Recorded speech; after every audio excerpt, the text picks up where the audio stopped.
always meant a lot to me because I think, partially because of that common bond. We were both these Canadian girls that got caught up in the whirlwind of international fashion. But despite the fact that we had known each other throughout the decades, a most extraordinary thing happened last year when I was diagnosed with breast cancer.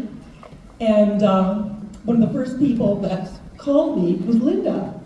And I thought, wow, Linda's calling me, she cares about me. And she revealed to me secretly that she too had battled breast cancer a few years previously. And she said, of course, she wasn't ready to tell the world, so please just keep it secret, but she wanted to share that with me, and that meant so much. I was so touched. Absolutely, and so much to celebrate. And your optimism is infectious, and I know you're really looking ahead, looking to the future, so many incredible things happening for you, including the launch of this fabulous book. I don't know if you've had a chance to get your hands on one of these books yet.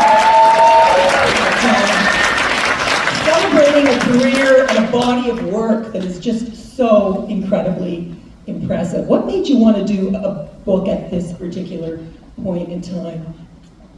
Well, I mean, it's been years and years of different publishers approaching me, different art directors approaching me, begging me to do a book. And it's sort of, I think it came about during COVID. And I thought, well, okay, that would be a good project. And when I approached Steven about it, it was a 2-minute conversation, and he said, yes, let's do it. Yeah. And I thought that was like a trick question. I was like, of course I can walk across. And he said, can you hit that X and be in focus? And I said, yes, I can. And I did. And I was having so much fun. I ended up like laughing a couple times. I stumbled, and they told me to keep laughing. And back then, nobody was smiling in pictures. And then I remember him and the editor, they started talking about my gums.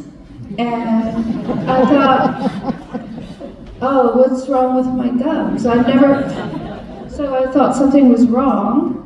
But I found out they liked the color of my gums.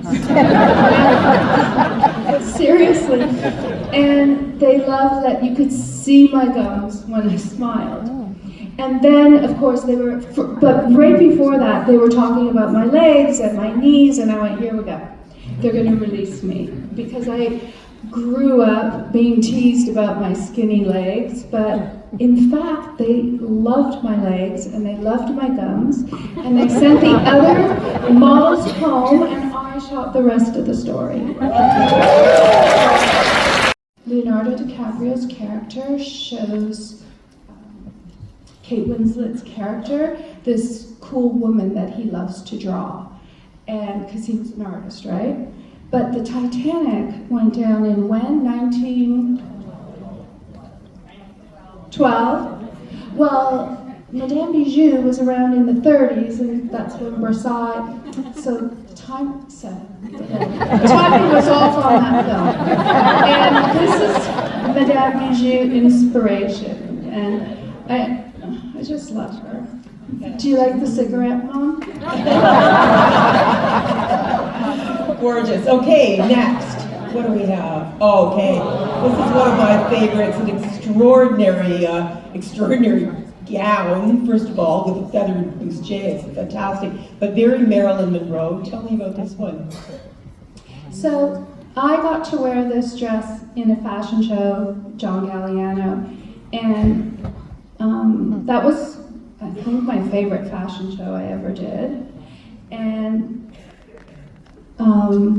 it's my favorite dress I ever wore. That dress is so happy and so pretty and so chic and so, I don't know, that was a great shooting, very just glamorous, and I got to keep the dress. We didn't get to keep the clothes. So this was a an exception. You know, he knew how much I loved it, so he gifted it to me. And then I kept it in my bedroom for about 2 years, and then it started to look a little disheveled. But when I would open my eyes in the morning, I would see this like yellow sunshiny dress. I ended up donating it to the Metropolitan Museum of Art. So hopefully it'll end up in an exhibition one day, and I'll see it again. I helped hang the laundry in the back, and I knew how to do it because that was one of my chores growing up, hanging the laundry outside. And so I love her because this character, she didn't have a lot of money. She lived in like the back alleys of Miami before Miami became what it is today. I mean, we heard gunshots that day, I remember. And she had like candies, mules that I had bought in a thrift store.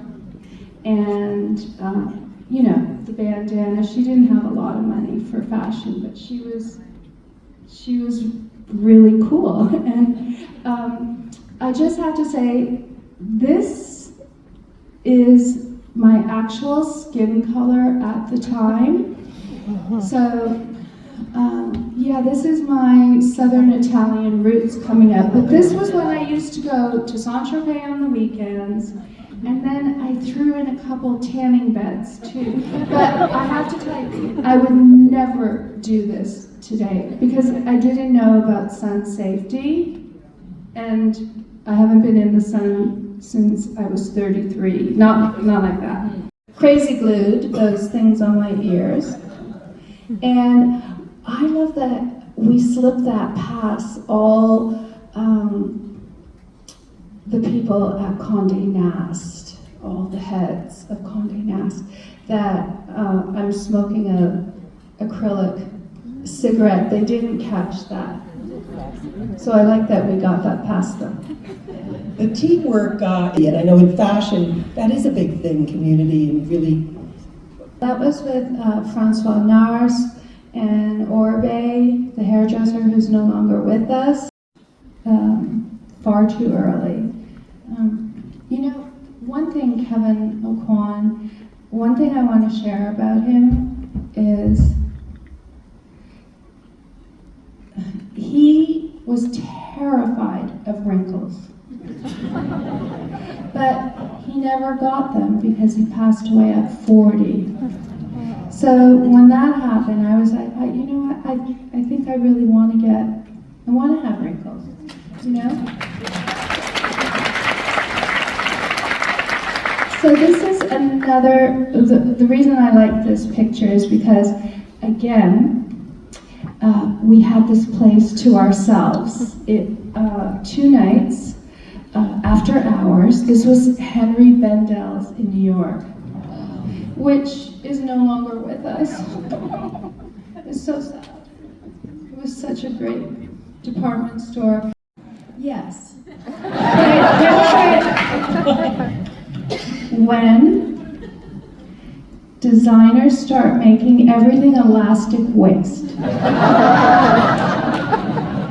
Well, a young man after my own heart. Amazing. So again, be safe and take good care, everybody. So much love. Thank you.